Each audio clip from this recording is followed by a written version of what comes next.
Hello lovelies, it's that time again, the Winter Solstice, when we bring the evergreens into the home and deck the halls with boughs of holly,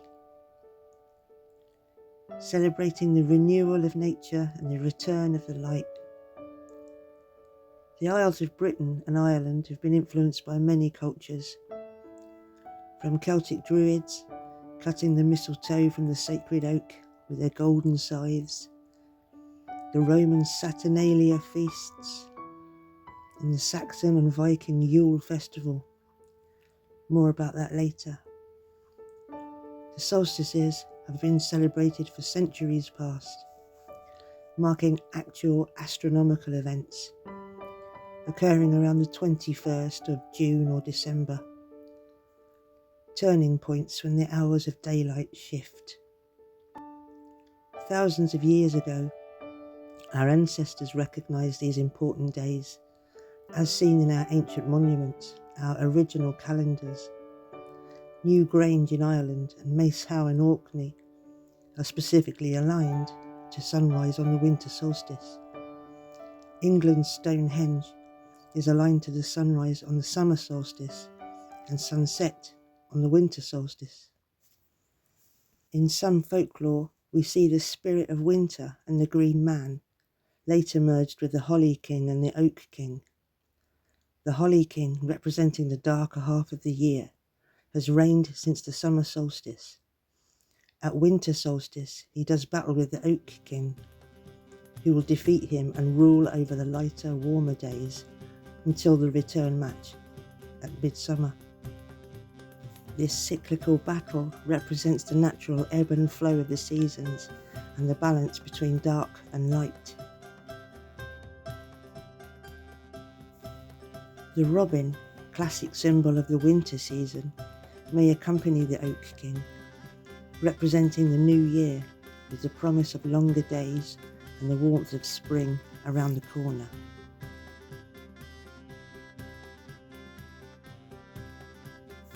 Companion to the Holly King may be the Wren, king of birds, symbolising the old year. Wren Day is usually held around St. Stephen's Day or Boxing Day, celebrated in old songs like the hunting of the cutty wren, and in traditional celebrations such as in Ireland, when a band of wren boys hunt down a wren, an artificial version in modern times, parading it through the town while singing and collecting donations, the symbolic death of the wren marking the end of the old year. When we light the candles or turn on the fairy lights, we echo these ancient traditions, encouraging the return of the light.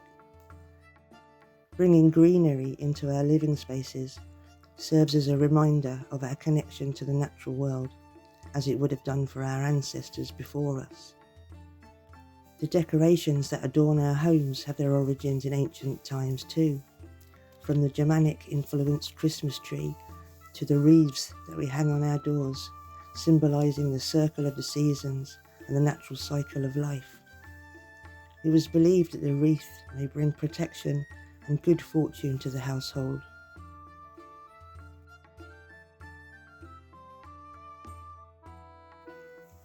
Even the colours used in our decorations are symbolic.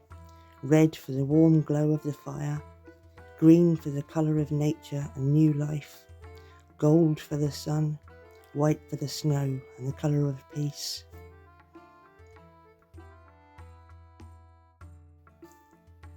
The ancient pagan festival of Yule has roots tracing back to pre-Christian times. The term Yule hails from the Norse and Germanic peoples. It's a time for feasting, drinking and merrymaking, gathering with friends and family. The Yule log is perhaps one of the most iconic traditions that stayed with us. These days it may be represented by a sweet treat, the sponge roll decorated with chocolate icing to look like the bark of a tree, as with the French dessert Bûche de Noël. But originally it was a real log, in some cases a whole tree, slowly fed into the fire over the 12 days of Yule. Some may choose a special Yule log and partially burn it each day over the festival period. The burning of the log represents the cleansing of the past year and its misfortunes. There are many traditions associated with the Yule log. In some cultures, the ashes from the log may be collected and kept to bring good luck through the coming year, often spread over the fields to promote fertility and good harvest, or kept in the home to protect against lightning strikes and evil spirits. Some may place a piece of the burned log under their bed to protect the sleeper and the home in the coming year. In Scotland, it was customary for the eldest family member to light the Yule log using a piece of wood from the previous year's log. And what of old Santa Claus, Saint Nick, Father Christmas? What are his origins? Could he be inspired by the Norse god Odin, Yulnir, the Yule one, or Woden from Germanic culture?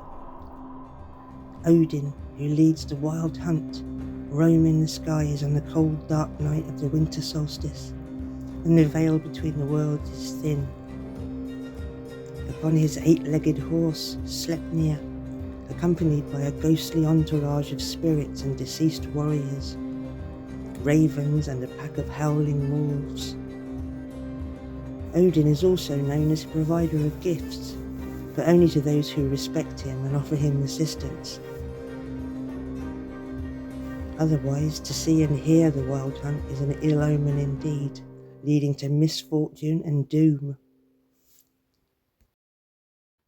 Or is he Santa the shaman, inspired by the shamanic traditions of Siberia and the Arctic regions?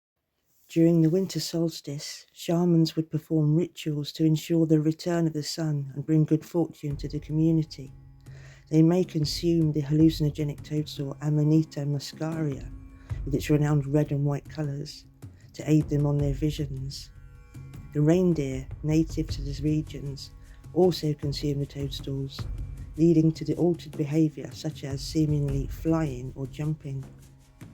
Dressed in red and white costumes, reminiscent of the colours of the Amanita, the shaman would deliver blessings and gifts to the community, entering their yurt homes via the smoke hole at the top of the tent. Familiar? Whatever your beliefs or customs, the Yule season is a great time to gather with good company, to bring light to the dark nights, to feast and be merry, to be grateful for gifts large or small, and celebrate the end of the old and the beginning of the new. I wish you all a joyous Yule season. May you feel the warmth of friendship and the sun on your back. May your bellies and hearts be full. May your mead cup flow and your fire glow. And upon the 12th night of Yule, may a jolly wassail bless your orchards.